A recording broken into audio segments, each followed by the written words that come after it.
بسم الله الرحمن الرحيم تبارك الذي بيده الملك وهو على كل شيء قدير الذي خلق الموت والحياة ليبلوكم أيكم أحسن عملا وهو العزيز الغفور الذي خلق 7 سماوات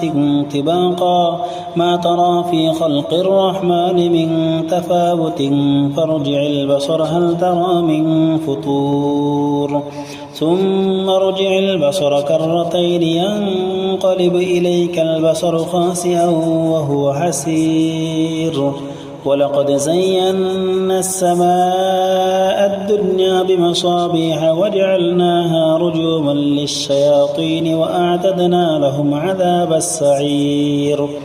وللذين كفروا بربهم عذاب جهنم وبئس المصير إذا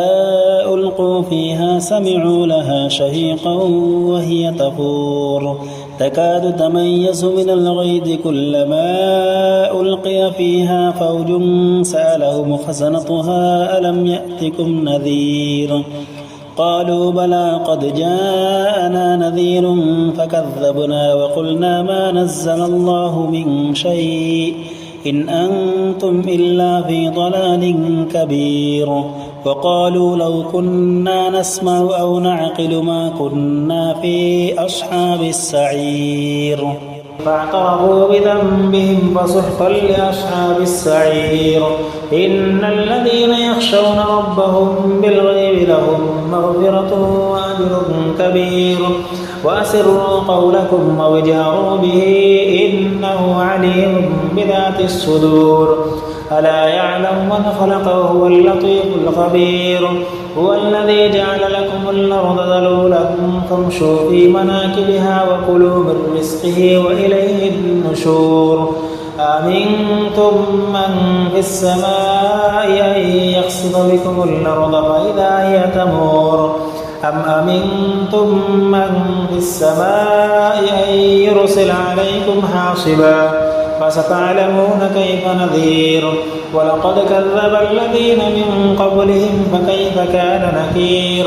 أولم يروا إلى الطير فوقهم صافات ويقبضن ما يمسكهن إلا الرحمن إنه بكل شيء بصير أمن هذا الذي هو جند لكم ينصركم من دون الرحمن إن الكافرون إلا في غرور أمن هذا الذي يرزقكم إن أمسك رزقه بل لجوا في عتو ونفور أفمن يمشي مكبا على وجهه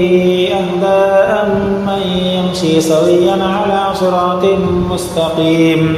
قل هو الذي أنشاكم وجعل لكم السمع والأبصار والأفئدة قليلا ما تشكرون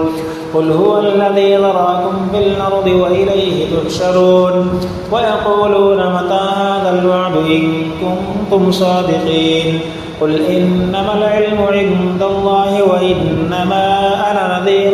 مبين